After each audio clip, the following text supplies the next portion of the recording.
नमस्कार, स्वागत है आप सबका। मैं पुनीत पाठक और शुरुआत एक बड़ी खबर से कर रहे हैं। खरगोन से बड़ी खबर है। खरगोन में आदिवासी युवक की जेल में मौत के मामले में एसआई प्रधान आरक्षक 2 आरक्षक निलंबित कर दिए गए।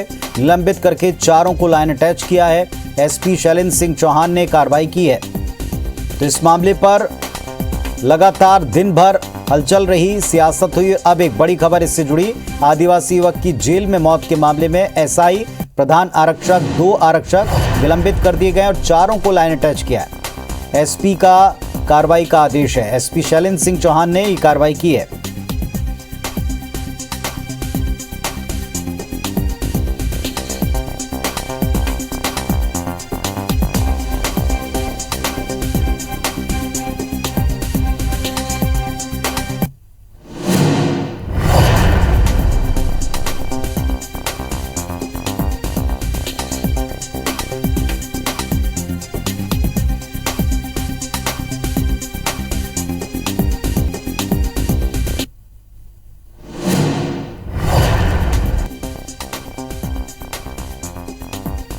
और शशिकांत शर्मा हमारे साथ में जुड़ गए, सहयोगी हमारे। खरगोन में जो घटना घटी है, इसके बाद दिन भर आक्रोश दिखा, सियासत हुई। अब का अपडेट बताएं। जी मैं बता दूं, खरगोन जिले के बिस्टान थाना के क्षेत्र के खेरकुंडी में एक लूट के एक आरोपी बिशन नाम के एक आरोपी की मौत होने के बाद में सुबह आदिवासी समाज द्वारा बिस्टान पुलिस थाने का घेराव कर जमकर पथराव किया गया था।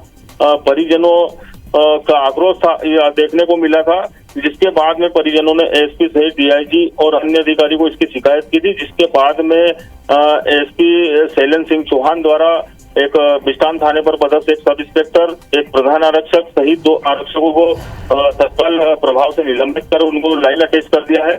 वही इस मामले में दिन भर सियासी पारा भी देखने को मिला।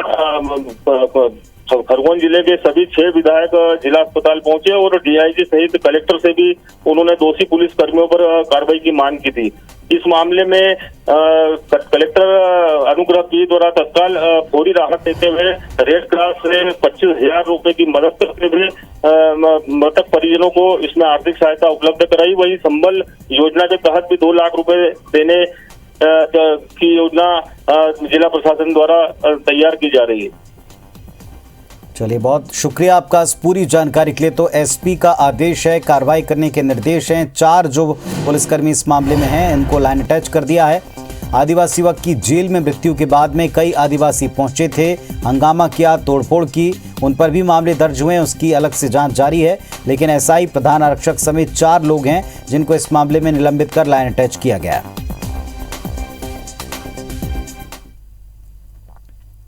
इस पूरी घटना को लेकर दिन भर काफी होहल्ला हंगामा रहा। सियासी आरोप प्रत्यारोप भी हुए। खरगोन जिला जेल में लूट के एक आरोपी बिशन की मौत के बाद बिस्टान थाने पर जमकर हंगामा हुआ। 100 से ज्यादा कथित आदिवासियों की भीड़ ने थाने पर पथराव किया, तोड़फोड़ की, वाहन पलट डाले। इस पूरे बवाल में 3 पुलिसकर्मी घायल हो गए। बाद में पुलिस ने आंसू गैस का इस्तेमाल कर भीड़ को वहां से खदेड़ा। खरगोन की बिस्टान पुलिस ने लूट के एक मामले में 3 दिन पहले 12 आरोपियों को गिरफ्तार कर उनको जेल भेजा, जिनमें से बिशन नाम का आरोपी, उसकी मृत्यु हो गई। मामले में कांग्रेस नेता अरुण यादव ने ट्वीट कर मध्य प्रदेश पुलिस की तुलना तालिबान से की। वहीं प्रदेश कांग्रेस अध्यक्ष कमलनाथ ने घटना की उच्च स्तरीय जांच की मांग की। कमलनाथ ने इस मामले में पूर्व मंत्री विजय लक्ष्मी साधो की अध्यक्षता में कांग्रेस का 5 सदस्यीय जांच दल बना दिया है, जिसने डीआईजी और कलेक्टर को ज्ञापन सौंपकर दोषी पुलिसकर्मियों पर कार्रवाई की मांग की। साथ ही मृतकों के परिजन को 1 करोड़ रुपए की आर्थिक सहायता की मांग की गई। इस मामले पर पूर्व सीएम दिग्विजय सिंह ने संघ और बीजेपी पर आदिवासियों के खिलाफ सुनियोजित एजेंडा चलाने का आरोप लगा दिया। वहीं इसका जवाब मंत्री भूपेंद्र सिंह ने दिया। उन्होंने कहा कि कांग्रेस का इतिहास मौत पर सियासत करने का है। आईजी हरिनारायण चारी मिश्रा ने बताया कि कानून हाथ में लेने वालों पर एक्शन होगा। पूरे मामले की जांच न्यायिक मजिस्ट्रेट की देखरेख में हो रही है।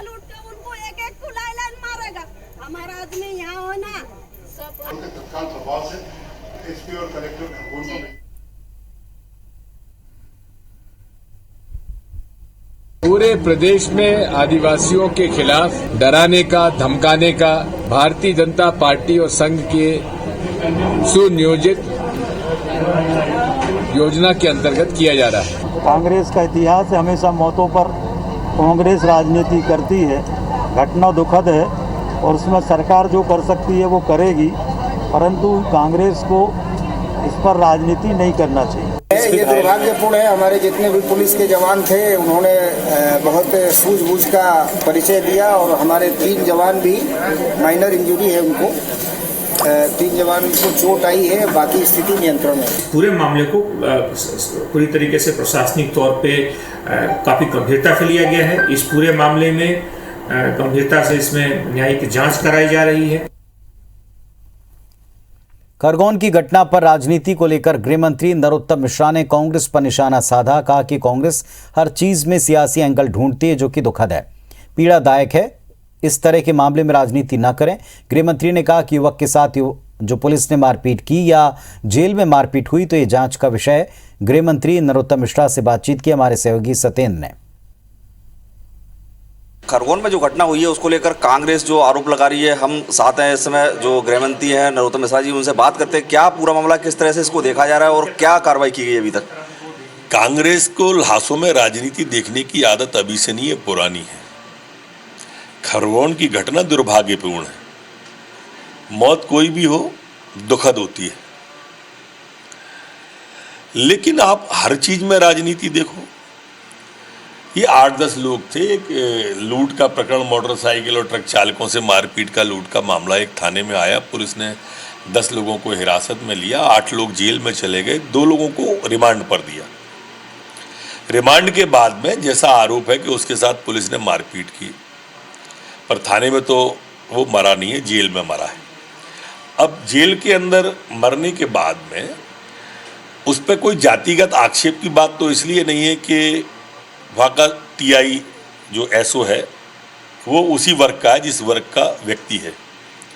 जिनसे लूट की गई वो भी उसी वर्ग के हैं, जिनने लूटा वो भी उसी वर्ग के हैं, एसडीओपी उसी वर्ग का है, एडिशनल एसपी उसी वर्ग का है, सभी अनुसूचित जनजाति वर्ग के हैं।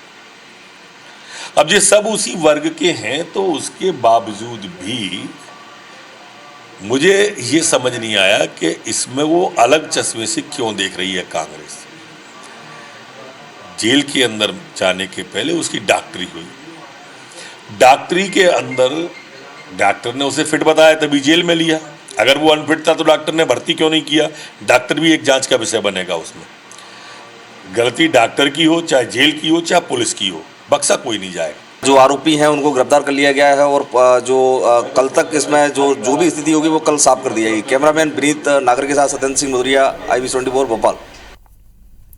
दमोह के जबेरा में बारिश के लिए अंधविश्वास में पड़ करके नाबालिग बच्चियों को नग्न करके पूरे गांव में घुमाने के मामले ने तूल पकड़ लिया।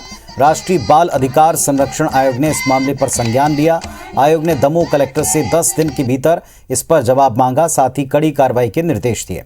राष्ट्रीय बाल अधिकार संरक्षण आयोग ने दमोह कलेक्टर को पत्र के माध्यम से कहा कि दमोह जिले के जबेरा में जो घटना हुई उसमें तत्परता से पत्र मिलने के दिन से 10 दिन के भीतर मामले की जांच कर बच्चियों के नाबालिग होने के दस्तावेज और जांच की छायाप्रति राष्ट्रीय बाल अधिकार संरक्षण आयोग के पते पर भेजें। आयोग का लेटर मिलने के बाद कलेक्टर S कृष्णा चैतन्य ने कहा कि मामले में जांच कर जल्दी ही कार्रवाई की जाएगी। कल अपने NCPCR से इस विषय को संज्ञान में लेते हुए हम लोगों को पूरी जांच करके विस्तृत रिपोर्ट देने के लिए बोले। कहीं पे भी ऐसी आती है, कोई रिपोर्ट आती है कि बच्चों को इस काम करने के लिए फोर्स किया गया है या कोई अन्य व्यक्ति द्वारा ये काम किया गया, तो फिर जो है नियमानुसार जो भी अपना कार्रवाई होगी हम लोग पूरी कार्रवाई करेंगे।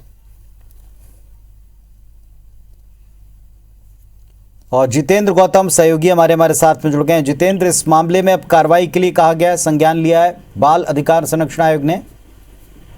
जी पुनीत, मैं आपको बता दूं कि जो पूरा मामला है दमोह के दूरस्थ गांव जबेरा तहसील के गांव का मामला है, जहां पे करीब 2 दिन पहले, परसों की बात है, ये जो करीब आधा दर्जन से ज्यादा जो है नाबालिग बच्चियों को नग्न हालत में गांव के चक्कर कटवाए गए थे। और ये जो पूरा ये मामला सामने आया था, ये कुप्रथा को लेकर पूरा मामला सामने आया था। बताया जा रहा है कि बारिश कराने के लिए ये जो टोटके किए गए हैं। हालांकि ये जैसे ही ये वीडियो सामने आए तो उसके बाद जिले के कोई भी वरिष्ठ अधिकारी कैमरे पर कुछ ही बोलने के लिए तैयार नहीं थे।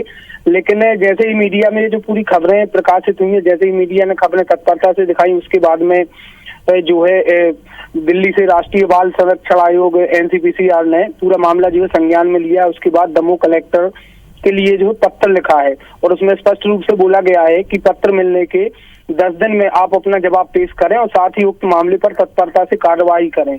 वहीं यहाँ देखना होगा एक बात और स्पष्ट रूप से सामने आ रही है पुनीत जी की ये जो क्षेत्र है, ये जो पूरा जहाँ का ये घटनाक्रम सामने आया है, ये आदिवासी ट्राइबल एरिया पूरा माना जा रहा है वहाँ का, और वहाँ पे जो जागरूकता की कमी है इसमें स्पष्ट रूप से जो है दमोह कलेक्टर की पूरी जवाबदारी बनती है कि तत्परता से वहाँ पे कार्रवाई भी करें और साथ ही जो है जागरूकता के लिए जो है कोई ना कोई मुहिम छेड़े ताकि ये आगे चल के ऐसा ये कोई मामला सामने ना आ सके। जी शुक्रिया आपका पूरी जानकारी के लिए। तो जैसा हमारे सहयोगी बता रहे हैं कि इस इलाके में कार्रवाई के साथ साथ जागरूकता का अभियान चलाने की जरूरत भी महसूस की गई है। देखना होगा 10 दिन में इस पर किन पर और क्या कार्रवाई होती है। मध्य प्रदेश के पूर्व मुख्यमंत्री दिग्विजय सिंह के गढ़ राजगढ़ में कल बीजेपी के प्रदेश पदाधिकारियों की एक बैठक है जिसमें संगठन की कार्ययोजना पर विचार मंथन होगा। साथ ही पार्टी पदाधिकारियों और संयोजकों को काम सौंपे जाएंगे। बैठक में संगठन की मजबूती पर फोकस होगा। प्रदेश बीजेपी अध्यक्ष वीरी शर्मा और सीएम शिवराज सिंह हर बैठक में संगठन की मजबूती और समाज के हर वर्ग पर पार्टी की पकड़ बनाने के लिए पदाधिकारियों को सक्रिय रहने पर जोर दे रहे हैं। इस मसले पर राष्ट्रीय सह संगठन महामंत्री शिव प्रकाश, प्रदेश प्रभारी मुरलीधर राव भी फोकस कर रहे हैं। हालांकि इस बैठक में शिव प्रकाश मौजूद नहीं रहेंगे, लेकिन मुरलीधर राव मौजूद रहेंगे। कांग्रेस ने बीजेपी की इस बैठक पर निशाना साधा है। भारतीय जनता पार्टी अपने संगठन के विस्तार की दृष्टि से केंद्र के आए हुए कार्यक्रम, प्रदेश के द्वारा बनाए हुए कार्यक्रम, इन पर भी हम सब लोग बैठ कर के बात करते हैं। इस दृष्टि से मध्य प्रदेश के सभी प्रदेश के पदाधिकारी और मोर्चा अध्यक्षों की 1 दिवसीय बैठक कल 8 सितंबर को राजगढ़ में आयोजित की गई है। जिन महिलाओं को जो है झूठे पकड़ पकड़ के गुनाह में घसीटा जा रहा है, वहाँ पर इनकी बैठक करने से दृश्य बदल जाएगा। ये जो ढोंग करने की भारतीय जनता पार्टी की आदत है, ये इवेंट बनाने की कोशिश करते हैं, लेकिन वहाँ पर इनकी शक्ति का क्षय हो रहा है और ये लगातार पतन की तरफ पार्टी जा रही है। वहाँ ये कुछ नहीं कर पाएंगे। MBBS के फाउंडेशन कोर्स में बदलाव को लेकर मध्य प्रदेश के सियासत में बयानों का दौर जारी है। कांग्रेस ने बीजेपी पर भगवाकरण के आरोप लगाए, तो वहीं पर्यटन एवं संस्कृति मंत्री उषा ठाकुर ने भगवाकरण को भारतीय संस्कृति की आत्मा बताया। उन्होंने कहा कि कोर्स में प्रेरणा देने वाले व्यक्ति को पढ़ाना अच्छी बात है, लोगों में इससे ज्यादा सेवा भाव जागृत होगा। उन्होंने कहा कि विश्व का भगवाकरण होना चाहिए, तभी समाज सुख शांति से रह पाएगा। इतना ही नहीं, उन्होंने आज़ादी के 65 सालों का जिक्र किया। कहा कि वो गौरवशाली इतिहास आने वाली पीढ़ी के समक्ष शिक्षा नीति में शामिल नहीं हो पाया। हमारे गुरुओं का इतिहास पाठ्यक्रमों से नदारद है। किसी भी प्रेरक व्यक्तित्व को पढ़ाना अच्छा ही है, लोगों में ज़्यादा सेवा भाव जागृत होगा। भगवाकरण तो भारतीय संस्कृति की आत्मा है, वो त्याग का प्रतीक है। संपूर्ण जगत को अपना विश्व को अपना परिवार मानता हो, उस संस्कृति का परचम तो फहराना ही चाहिए। पूरे विश्व का भगवाकरण होना चाहिए, तो ही मानवता सुख शांति से रह पाएगी। मध्य प्रदेश हाईकोर्ट की ग्वालियर खंडपीठ ने विवादित SDO और RAEO की परीक्षा निरस्त करने के निर्णय पर संतोष जताया। साथ ही 2 महीने के अंदर गड़बड़ी और इसके लिए जिम्मेदार छात्रों अधिकारियों को कोर्ट में पेश करने के निर्देश दिए। इस मामले में एग्रीकल्चर यूनिवर्सिटी के छात्र सुनील उपाध्याय ने एक याचिका हाईकोर्ट में दायर की थी। इस बीच 28 अगस्त को व्यावसायिक परीक्षा मंडल ने इस परीक्षा को निरस्त करने का फैसला किया था। 10 और 11 फरवरी को प्रदेश में SDO और RAEO के परीक्षा आयोजन था, जिसमें सैकड़ों की संख्या में छात्र शामिल हुए थे। गड़बड़ी का खुलासा तब हुआ जब मेधावी छात्र 200 में से सिर्फ 150 से 160 नंबर ला सके, जबकि औसत दर्जे के छात्र 180 से 195 नंबर लाए। और इसके बाद प्रदेश भर के छात्रों ने इस बात का विरोध किया था। कोर्ट ने इस सारे जो जवाब शासन का आया और शासन ने ये कहा कि एग्जाम कैंसिल कर चुके हैं, इंक्वायरी कर रहे हैं, तो डिपार्टमेंटल इंक्वायरी और क्रिमिनल इंक्वायरी इस केस में जो भी अभ्यर्थी इस चीज़ में संलिप्त थे और जो भी ऑफिशियल्स इसमें संलिप्त थे, उनकी पूरी इंक्वायरी को कंक्लूड करने के लिए बोला है। तो हम सभी साथी मिलकर फिर खंडपीठ से संवैधानिक पीठ में जाएंगे, नहीं हो तो माननीय सर्वोच्च न्यायालय में जाएंगे। हम फैसला जब तक बिल्कुल पूर्ण न्याय हम लोगों को नहीं मिलेगा तब तक हम लोग पीछे हटने वाले नहीं है। भोपाल में पहली बार ऐसे 90 अपराधियों की डॉजियर फाइल बनाई जा रही है जिन्हें पिछले 5 महीने में किसी न किसी तरह के साइबर अपराध से जुड़े मामले में पकड़ा गया। डॉजियर तैयार करने के दौरान मिली जालसाजों की जानकारी पुलिस के crime and criminal tracking network and system और interoperable criminal justice system से साझा किया जा रहा है। इससे देश के किसी भी जिले की पुलिस को इन जालसाजों की जानकारी एक क्लिक पर आसानी से मिल जाएगी। इस डॉजियर में A, B, C, D और E प्रोफाइल हैं जिसमें अलग अलग 52 बिंदुओं पर हर जालसाज की पूरी डिटेल भरी हुई है। ईमेल, आधार नंबर आदि के जरिए लगातार उन पर निगरानी की जाएगी। अपराधी दोबारा अपराध करते हैं तो पुलिस उन्हें आसानी से पकड़ लेगी।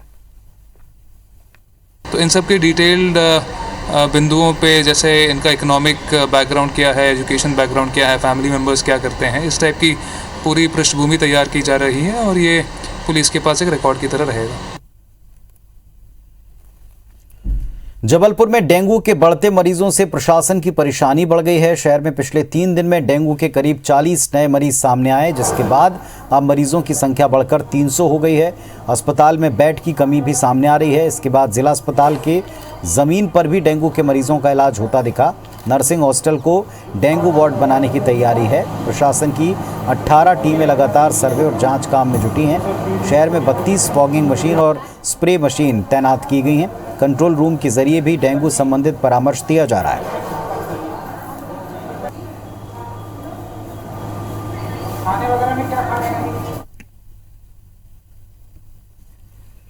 संक्रामक बीमारियों के प्रकोप को देखते हुए जबलपुर नगर निगम शहर भर के कूलर्स में लार्वा चेकिंग अभियान चला रहा है। गड़ा क्षेत्र में नगर निगम की टीम ने जब एक कूलर में भारी तादाद में लार्वा मिला और इसके बाद निगम की टीम कार्रवाई कर रही थी तो मकान मालिक ने नगर निगम की टीम के साथ बदसलूकी की, जिसके बाद पुलिस ने आरोपी के खिलाफ केस दर्ज कर शिकायत की और हिरासत में ले लिया। इसका वीडियो सोशल मीडिया पर जमकर वायरल हो रहा है। नगर निगम की मुख्य स्वच्छता निरीक्षक ने मौके पर पहुंचकर आरोपी पक्ष के खिलाफ न केवल कूलर की सफाई न करने और स्वच्छता की अनदेखी करने के तहत चालानी कार्रवाई की, बल्कि थाने में आरोपियों के खिलाफ सरकारी काम में बाधा पहुंचाने का मुकदमा दर्ज कराया।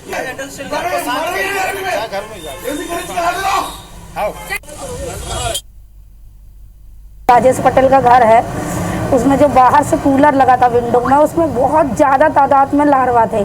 तो हमने उनको लार्वा के लिए नोटिस दिया, गंदी गंदी गालियाँ दी। मेरा असिस्टेंट कुंडैया यादव के पैंट के अंदर हाथ डाल के बेल्ट पकड़ के घसीट के लेके गया। राजेश पटेल को थाने लेके पुलिस द्वारा आए तो राजेश पटेल मौके पे FIR दर्ज कराते हुए वर्षा पटेल को धमकाने का प्रयास करते हुए थाने के स्टाफ मेरे सहित सभी के साथ में अभद्रता पूर्वक व्यवहार कर और शासकीय काम में बाधा उत्पन्न किया गया है, प्रकरण पंजीबद्ध किया जा रहा है। नरसिंहपुर में जब महीने भर बाद भी एक पीड़ित को इंसाफ नहीं मिला तो उसने SP ऑफिस में इंसाफ की गुहार लगाई। घायल रामेश्वर किरार अस्पताल से सीधे एम्बुलेंस के सहारे SP दफ्तर पहुंच गए। घायल का आरोप है कि 14 अगस्त को छोटी बनखेड़ी गांव में 3 आरोपियों ने उस पर जानलेवा हमला किया। उसकी पत्नी और मां के साथ मारपीट की गई। घायल हालत में रामेश्वर को गाडरवारा सामुदायिक स्वास्थ्य केंद्र भेजा गया, जहां जबलपुर मेडिकल कॉलेज रेफर किया। यहां उसका इलाज हुआ, लेकिन 22 दिन में गाडरवारा थाने ने इस मामले में FIR तक दर्ज नहीं की, न आरोपियों पर कोई कार्रवाई की। ऐसे में पीड़ित ने SP से इंसाफ की गुहार लगाई। हाँ सर, उन्होंने फाइल नहीं दी। हमें बहुत टाला, लेकिन वो घर में ही हमको मारने आ रहे। जब ये ड्यूटी पर थे तो हमको घर में घुसकर उनने मारा है। भैया जी गुजर, राम मिलन गुजर, घर में मतलब तीनों जनों ने हमको, मेरी मम्मी को, इनकी मम्मी को और हमको मारा पीटा। फिर जो आए तो इनको छुपके से आ गए, इन पे हमला कर दिया। सर बल्लम और कुल्हाड़ी से मारा है सर उन लोगों ने। कौन ने मारा है? भैया जी गुजर, राम मिलन गुजर, जेठा भाई गुजर। अच्छा, मुझे इंसाफ चाहिए सर।